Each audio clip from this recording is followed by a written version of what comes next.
નમસ્કાર મિત્રો, આજે આપણે વાત કરવાના છીએ સરયુ નદી વિશે।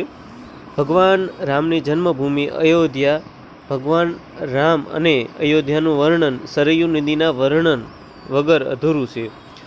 અયોધ્યા ભારતના ઉત્તર પ્રદેશ રાજ્યનું સૌથી ધાર્મિક અને પ્રાચીન નગર છે।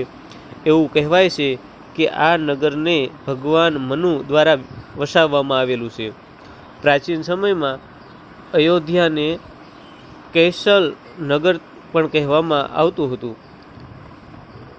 અહીં 7મી સદીની અંદર એક ચીની મુસાફર વ્યુ એન શ્વાંગની અયોધ્યાની મુલાકાત લીધી હતી।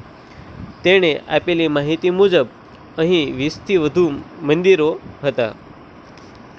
વેદોમાં અયોધ્યાને ઈશ્વરનું નગર માનવામાં આવે છે અને તેની સંપન્નતાની તુલના સ્વર્ગ સાથે કરવામાં આવે છે।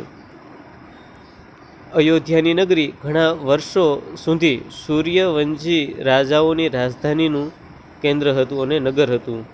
આપ જોઈ શકો છો, આ છે એ હાલના સમયનું લાઈવ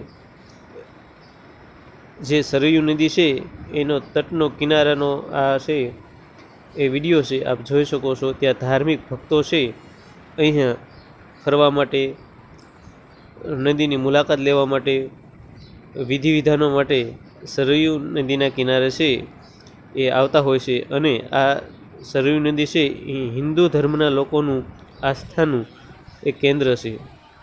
તમે જોઈ શકો છો, લાખો લોકો છે એ મુલાકાત